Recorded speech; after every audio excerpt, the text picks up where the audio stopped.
Tayo po ay manalangin, hayaan po natin na ang banal na Espiritu ang magbigay sa atin ng kalayaan upang mapapurihan at mapasalamatan ng ating Diyos. Ipikit po natin ang ating mga mata at iyuko po natin ang ating ulo upang mabigyan po natin ng tunay na pagsamba ang ating Diyos. Lapit po tayo sa kanyang paanan. Panginoong Hesus, salamat po sa oras na ito na binigyan mo kami, Panginoon, ng isang araw, isang malayang araw upang mapasalamatan ka lang, maitaas ang iyong pangalan at wala kaming ibang sasambahin kundi ikaw. Panginoon, sa oras na ito, idinadalangin ko po, Panginoon, ang araw na ito, ang gawaing ito mula sa simula hanggang sa dulo, sa lahat, Panginoon, na gagawa ng kanilang mga tungkulin, O God, ay mabibigyan ng kalayaan na magpahayag lamang ng iyong kabutihan. Ama, salamat po sa pagbibigay ng iyong anak na si Jesus at nagkaroon kami, Panginoon, na katiyakan ng buhay na walang hanggan. Salamat din po, Panginoon, sa pagmamahal sa amin sa araw-araw, Panginoon, at pagpapatawad sa aming mga kasalanan. Ama, sa oras na ito, ikaw lamang ang aming pupuriin. Wala na pong iba, Panginoon, at ang iyong matamis na pangalan lamang, Panginoon, ang itataas ng bawat isa na gaganap ng tungkulin. Salamat, Ama. Salamat, Ama, sa panibagong umaga, sa panibagong pag-asa, Panginoon. Sa iyo lamang ang papuri at ang pasasalamat sa pangalan ni Jesus. Amen.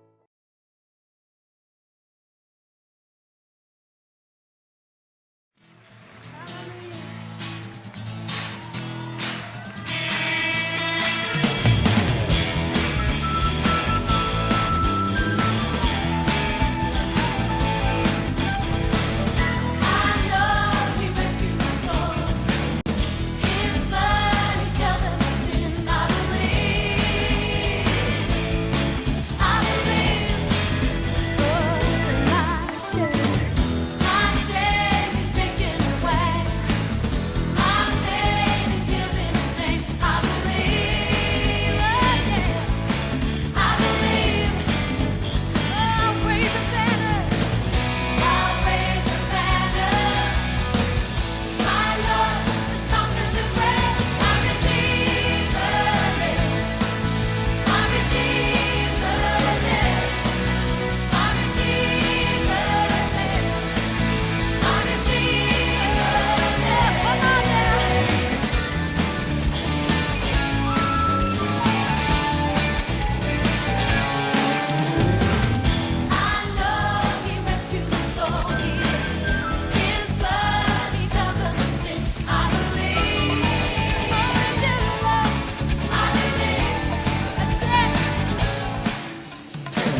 between us. How high the mountain I could not climb. In desperation I turned to heaven and spoke your name into the night. Then through the darkness your loving kindness tore through the shadows of my soul. The work is finished, the end is written. Jesus Christ, my living hope. Who could imagine so great a mercy? What heart could fathom such boundless grace? The God of ages stepped down from glory to wear my sin and bear my shame. The cross has spoken, I am forgiven. The King of Kings calls me his own. Beautiful Savior, I'm yours forever. Jesus Christ, my living hope. Hallelujah, praise the one who set me free. Hallelujah, death has lost its grip on me. You have broken every chain. There's salvation in your name. Jesus Christ, my living hope. Hallelujah, praise the one who set me free. Hallelujah, death has lost its grip on me. You have broken every chain. There's salvation in your name. Jesus Christ, my living hope. Then came the morning that sealed the promise. Your buried body began to breathe. Out of the silence, the roaring lion declared the grave has no claim on me. Then came the morning that sealed the promise. Your buried body began to breathe.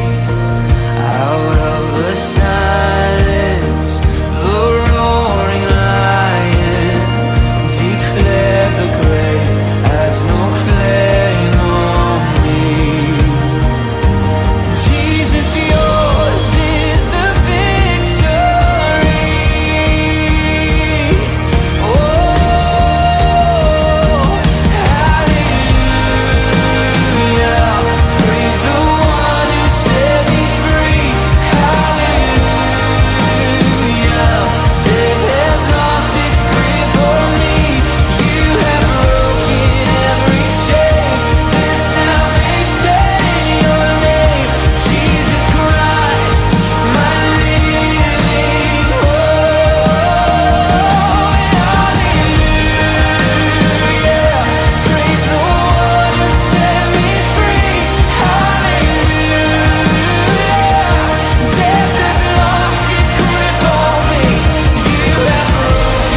Magandang umaga po sa ating lahat.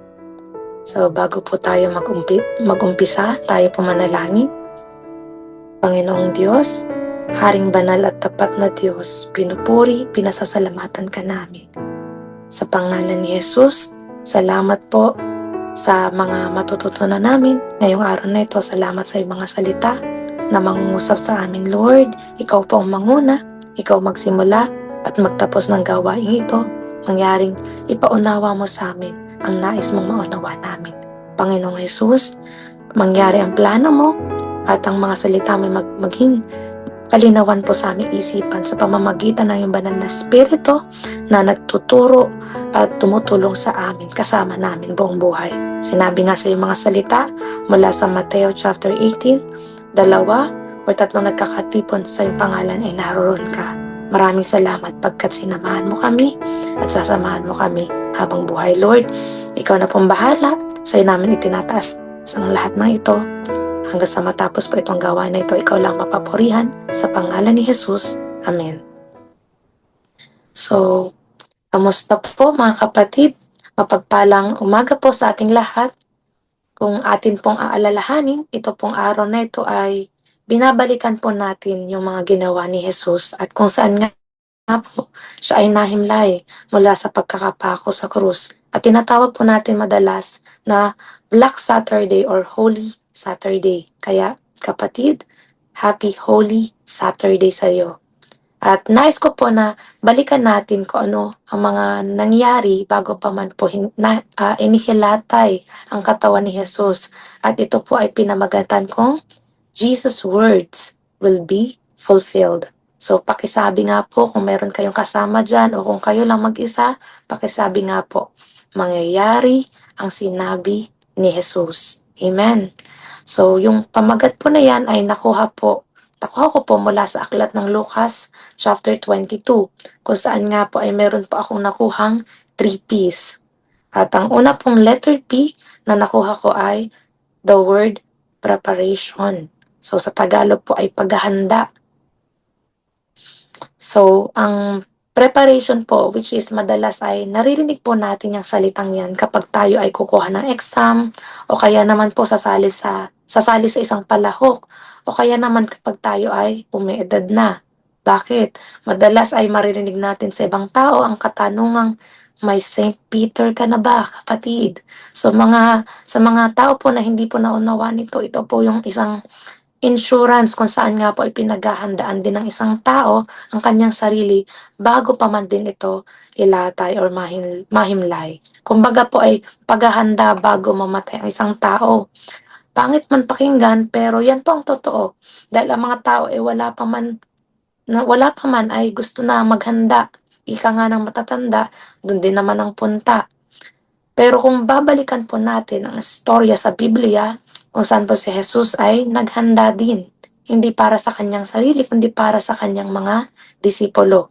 So, kung babalikan nga po yung Lucas chapter 22 ay nabanggit nga po kung saan ay naghanda sina Jesus at ang kanyang mga disciples para sa Passover meal o pista ng Paskwa. Kung saan nga po ay pinaghanda sila ni Jesus para sa huling hapunan bago po siya pahirapan. At sinabi nga ni Jesus mula sa Lucas chapter 22 verse 10 to 13, hayaan niyo pong basahin po natin. Sumagot siya, pumunta kayo sa lungsod, may masasalubong kayong lalaki na may dalang isang banga ng tubig. Sundan ninyo siya sa bahay ng kanyang papasukan, sabihin ninyo sa may-ari ng bahay, ipinapatanong po ng guro kung nasaan ang silid na maaaring magamit niya at ng kanyang mga alagad para sa hapunang Pampaskwa. Ipapakita niya sa inyo isang malaking silid sa itaas na may nakahanda ng kagamitan. Doon kayo maghanda. Lumakad sila at natagpuan ang lahat ayon sa sinabi ni Jesus at inihanda nila ang hapunang Pampaskwa. So dito po ay malinaw ang naging instruction ni Jesus. At doon nga po, nadatna nila na nakahanda na yung kanilang pagkakainan. At sa preparation po dito, ay sinunod ng disciples yung sinabi ni Jesus at doon nadatnan nga nila ang lahat ayon sa sinabi ni Jesus. At kung makikita nyo nga po kung anong sinabi ni Jesus, ay yun nga ang kanilang nadatnan. Kapatid, ang puso ng Panginoon ay nakatuon sa atin. Pwedeng, pwedeng tayo ay busy na busy sa paghahanda sa ating sarili, pero si Jesus, naghanda siya para sa atin. Bago pa man siya ipahirapan, ipako sa krus at ilatay, inihanda na niya ang kanyang sarili para sa iyo.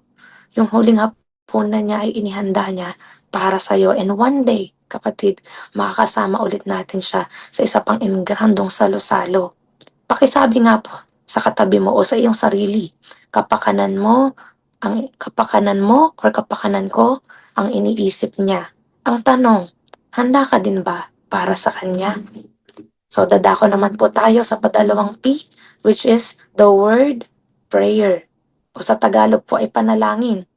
So, kung babalikan niyo po ang Lucas chapter 22, from verse 31 to 46, diyan po ay marami o ilang beses pong nabanggit yung pananampalataya o panalangin. At doon nga po sa verse 31 to 30 po ay 31 to 34 ay nabanggit nga po ni Jesus na nanalangin siya para kay Pedro upang hindi manghina ang pananampalataya nito kapag ito ay sinubok. At kung pupuntahan niyo naman po ang verse 39 to 40, padalawa ay kung saan nagpunta si Jesus sa bundok ng mga olibo at sinabi sa kanyang mga alagad na manalangin upang hindi madaig ng tukso. Sa patatlo naman po kung saan lumuhod at nalalangin si Jesus, yan po ay matatagpuan po natin sa verse 41 to 43. At sa verse 44 to 45, pang-apat ay kung saan nanalangin muli si Jesus ng taimtim. So, nung siya po ay naghihinag-peace po, dahil po sa nag-peace.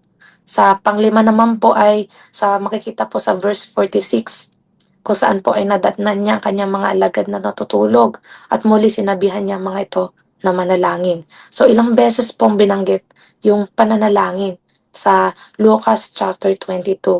At doon nga po, bago pa man si Jesus pahirapan, ay nanalangin siya.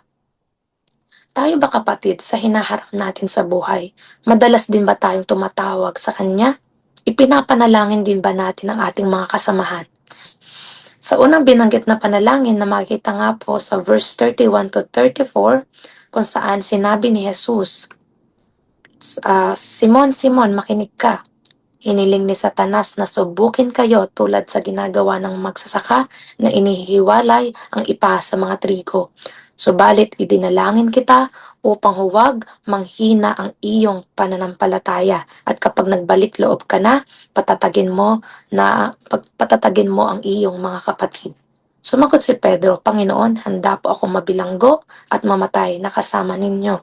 Ngunit sinabi ni Jesus, Pedro, tandaan mo ito, bago tumila akong manok, sa araw na ito ay 3 beses mo akong ikakaila.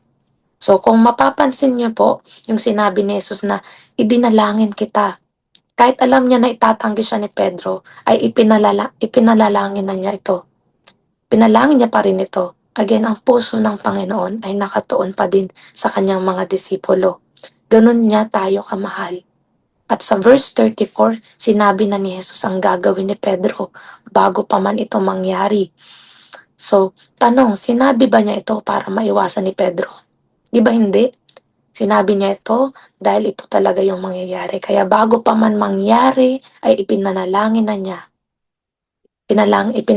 niya si Pedro. Kapatid, marahil pwedeng hindi mo maiwasan na dumaan sa pagsubok. Pero lagi mong tatandaan na si Jesus lang ang tanging kailangan mo upang mapagtagumpayan mo ito. Inako nga niya ang parusa na dapat ay sa atin.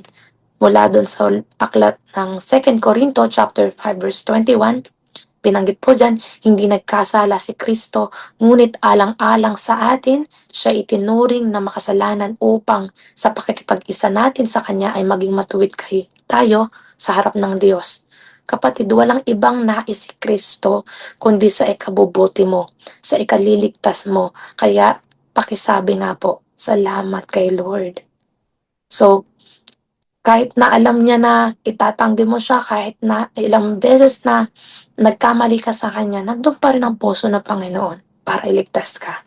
Kaya talagang kailangan natin siya.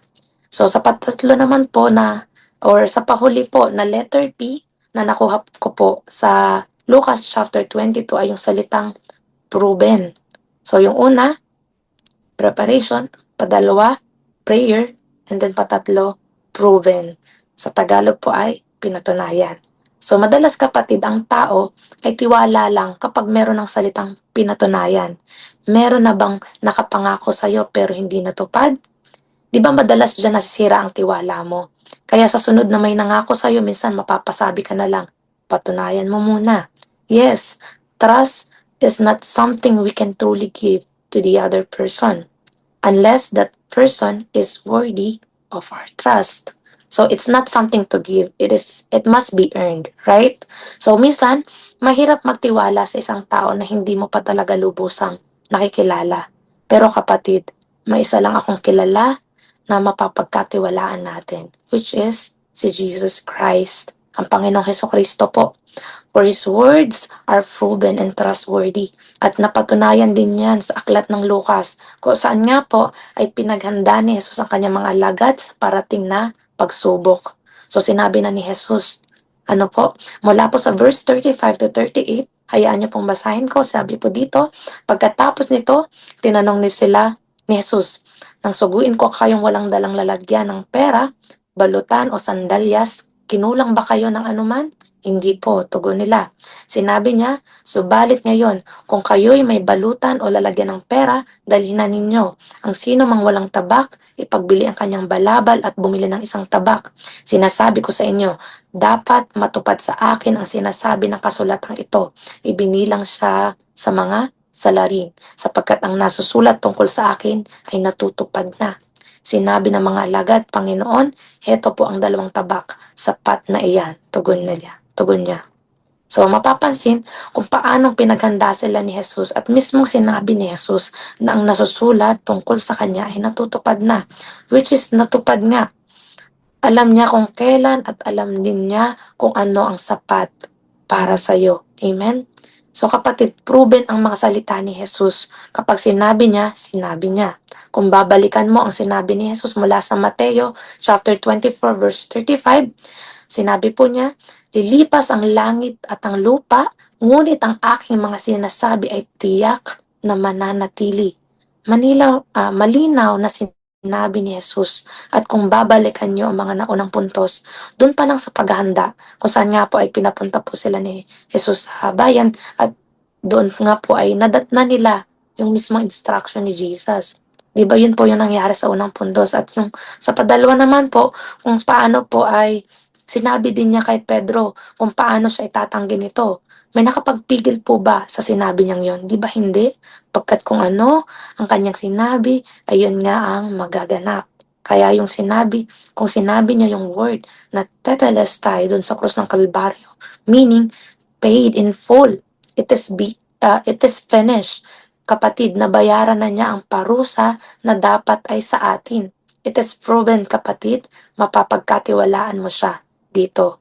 So, pinatunayan ito ng Diyos sa pamamagitan ng kanyang anak na si Hesukristo nung napako siya sa krus, namatay at muling nabuhay. Kapatid, Jesus' words will be fulfilled and has already been revealed to us. Kaya kung sinabi niya ay mangyayari nga.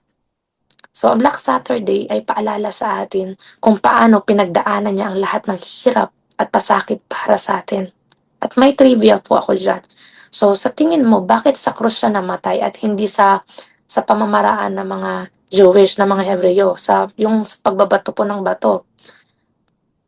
Bakit nga ba hindi doon at doon po talaga sa krus siya namatay? Dahil yan po ay nakasulat na. It is written, kapatid. So, lahat po ng pinagdaan niya nakasulat na, yan po ang patotoo kung gaano niya tayo kamahal. Yan ang kaloob ng Diyos sa atin at yan ang mabuting balita ni Kristo. So, meron nga pong sinabi from the Deuteronomy chapter 21 na it is written, curse is everyone who hangs on the tree or who hangs on a tree. So, nasabi na po siya, nakasulat na po siya. Ano po?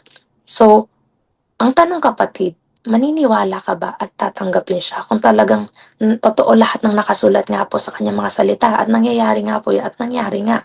So, ang tanong nga po, maniniwala ka ba at tatanggapin siya? Ngayong alam mo na proven ang kanyang salita, huwag po tayong magsawalang bahala. Si Jesus lang ang kailangan mo. Pakisabi nga po, si Jesus lang ang kailangan ko. Amen? Sige po, nawa po ay napagpala po tayong lahat at dito nga po ay tayo po ay mananalangin na para sa pagtatapos. Lord, maraming salamat.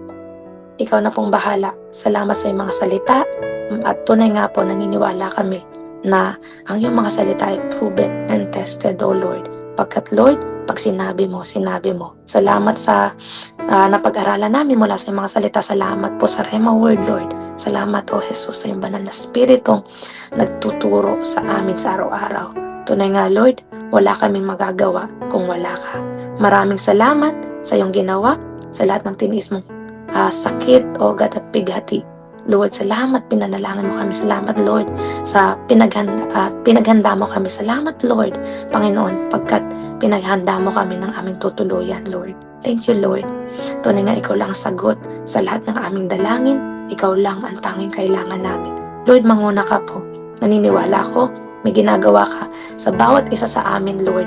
Hindi man po namin alam kung ano yung darating sa aming buhay, pero natitiyak po ako na ikaw lang nakakaalam nito at ikaw lang ang tanging sagot sa lahat ng ito, Lord. Ikaw lang kaligtasan namin. Lord, maraming salamat. Sinabi nga sa mga salita mula sa Jeremias, pinagpala ang taong nagtitiwala sa iyo. Ikaw lang mapapurihan, Lord. O God, sa pagtatapos po nito, O God, ikaw po manguna, ikaw lang maparangalan. Tangi ikaw lang. Sa pangalan ni Jesus. Amen and amen.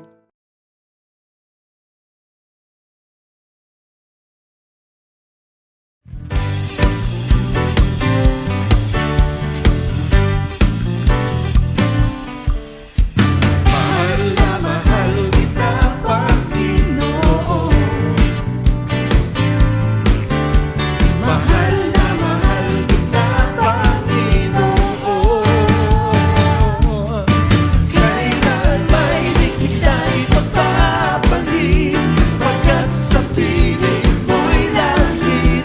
Mahal na mahal kita, Panginoon. Mahal na mahal. Mahal na mahal kita, Panginoon. Mahal na mahal kita, Panginoon. Kailan ay di kita ipagpapalit, pagkat sa piling mo'y langit. Mahal na mahal kita, Panginoon. Habang buhay, papupulihan ka. Habang buhay, paglilingkod sa'yo. Habang buhay, pag-ibig ko sa'yo'y aalay. Habang buhay, papupurihan ka. Habang buhay, paglilingkod sa'yo. Habang buhay, pag-ibig ko sa'yo'y aalay. Habang buhay, papupurihan ka. Habang buhay, paglilingkod sa'yo. Suportahan po natin ng may kagalakan ang gawain ng Panginoon. Para po sa ating pagbibigay, mayroon po tayong simple at madaling paraan para makapagbahagi sa ministry. Maaari po kayong mag-bank transfer sa ating BPI account. At kung mas convenient po sa inyo, pwede rin po kayong mag-transfer mula sa GCash papunta sa ating BPI account. Ano man po ang halaga, ang bawat handog ay malaking tulong sa pagpapatuloy ng gawain ng Diyos. Maraming salamat po sa inyong patuloy na suporta at pusong nagbibigay.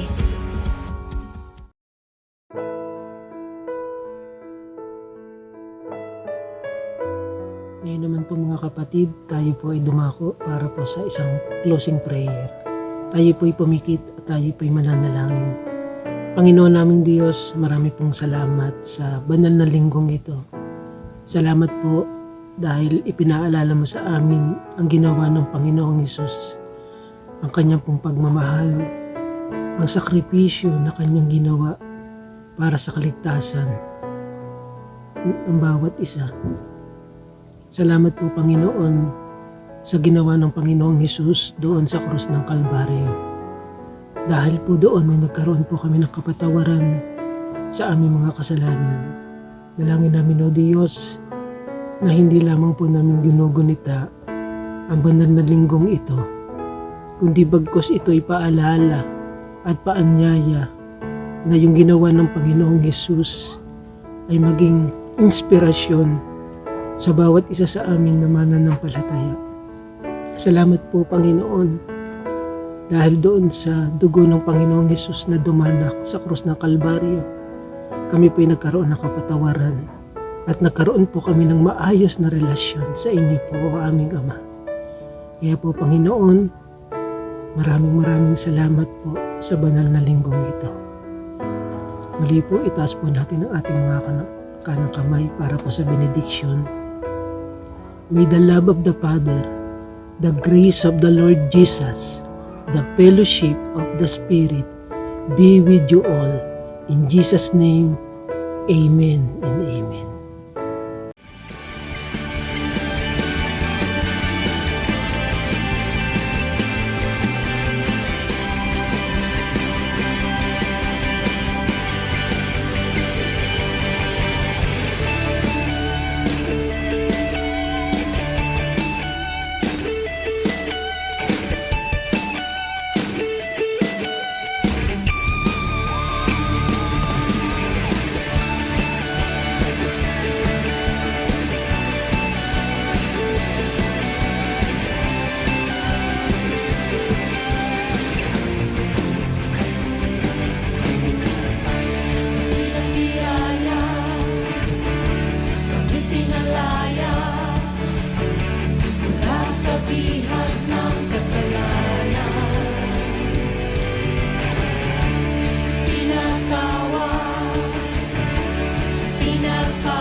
Jesus, papu.